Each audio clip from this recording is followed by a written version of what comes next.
At dahil wala kami service for today's video, for the commute muna kami ng mga ngopa ni Mami.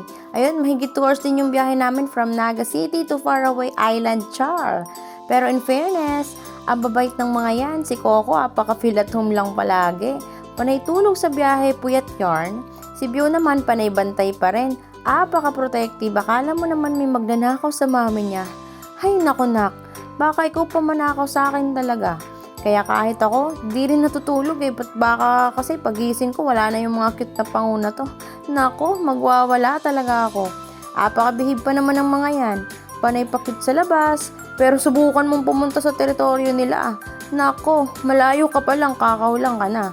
Yun nga lang, imbis matakot sa kanila, mas natutuwa pa. Paano ba naman kasi, liliit pero ang tatapang. Ay nako, kaninong mga anak kaya to? Manang-mana sa nanay. Nga pala guys, para iwas hassle sa biyahe, nilagyan ko ng diaper yung mga yan. Para kahit umihi sila, okay lang. Di kami mangangamoy kubeta sa sakyan. Di ko rin sila pinakain ng madami bago ang biyahe para iwas taitay ang mga baby. Pero syempre, panigurado pa rin ako kaya dala ko pa rin lahat ng gamit nila like tissue, wet wipes, dog poop bag, towel, cologne, at lalo na water and dog food para in case magkaberya sa daan, di sila magugutom. Yan lamang po mga kangopa, konting tips lang para sa mga kapwa for parents ko dyan. Thank you for watching!